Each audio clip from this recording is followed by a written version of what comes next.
Pour représenter une liaison triple comme dans la molécule de C2H2, nous devons considérer le fait qu'au centre, nous avons deux atomes de carbone qui possèdent tous les deux paquets d'électrons.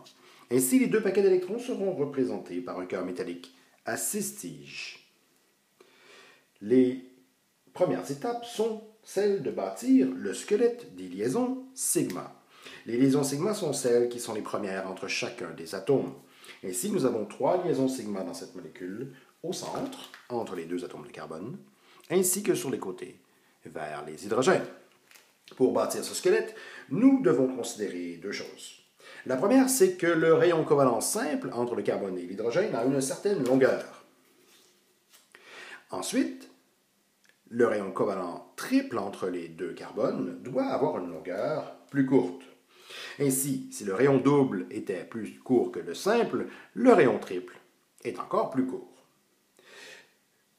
La molécule est donc bâtie avec deux atomes de carbone qui ont un cœur métallique à 6 tiges, dont les tiges à 180 degrés ont été utilisées pour bâtir le squelette des liaisons sigma.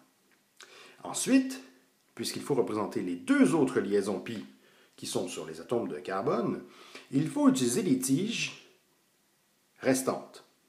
Ici, représenté, il y a déjà une première liaison pi de bâtie.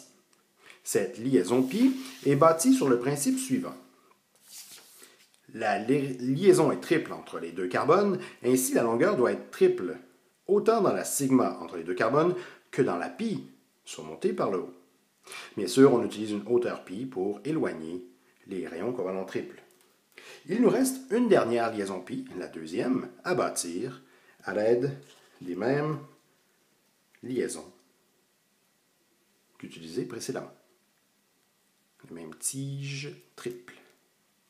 Normalement, la hauteur est la même, ainsi que la longueur entre les atomes. Vous devez donc avoir une distance ici, qui est la même que celle-là, partout, tout le tour de vos deux centres. Il ne manque qu'un hydrogène à la molécule pour être complète, comme ceci. Voilà la liaison triple.